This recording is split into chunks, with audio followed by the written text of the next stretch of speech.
there's probably something down here pulling that forward, pulling that down. So you need the multiple data points to imply a line, to get a direction, to get the pattern. And that gives you a clue that there's something beneath the surface in the non-conscious, unconscious mind that we need to explore and really replace it with. Because we can try to extrapolate what the story is, and it looks like you've done that thinking to figure out what would cause that. The familiarity, I love it's kind of like the language thing. You said when you become primed as that open book, the empty iPod, as you said, which is such a great analogy. It's not programmed. You put in the program from the environment, and then you have that familiarity, and then you kind of recreate that over and over and over again. Very cool. Something came up in looking through your website, locusmindset.com. I saw the resources and the references related to a lot of your work you have. And one, which I love, is Games People Play by Eric Byrne.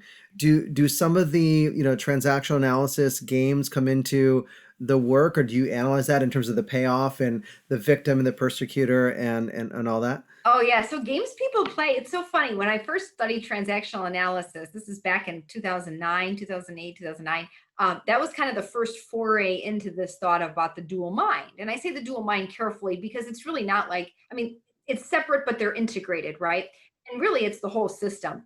But transactional analysis will talk about just because you see a transaction happen, that's not what's really causing it. That's not what's really going on. The yes, but game, if you know Dr. Burns' work, or okay, well, this happens. It just always happens to me. Like if something's going to go wrong, it's going to happen to me. Again, that's the magnet, right? And so the problem is alignment. It's like, if I have something up here that I want, but I've got a program that's down here. Like if I want to make more money and I want to be wealthy, but somewhere in my childhood or in my life, I've got the belief and perception that rich people are awful or crooks or greedy. That's going to pull. And I'm not going to be aware of that. I'm not going to walk around and go, well, I've got these dual beliefs. Because the point of this, and you hit it right on, when kids are younger, like when we're 0 to probably 6, 5 or 6, our brain waves, our brain hasn't developed. So we're operating more in a more downloadable state, right? Alpha, delta, theta. We're not in that beta thought, like conscious mind state. That's going to be important because when we talk about how do we get change here, we actually work with the lower brainwave states, and people are listening to this going, is it hypnotherapy? And not really, kind of based on the same science of it. But the reason is that's when things just drop in. They don't get audited or bounced out by the conscious brain.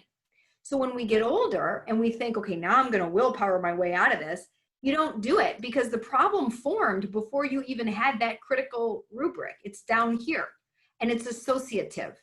This is why you can listen to a song and feel an emotion and not even want to think about that. Or you smell something and you're taken back in time.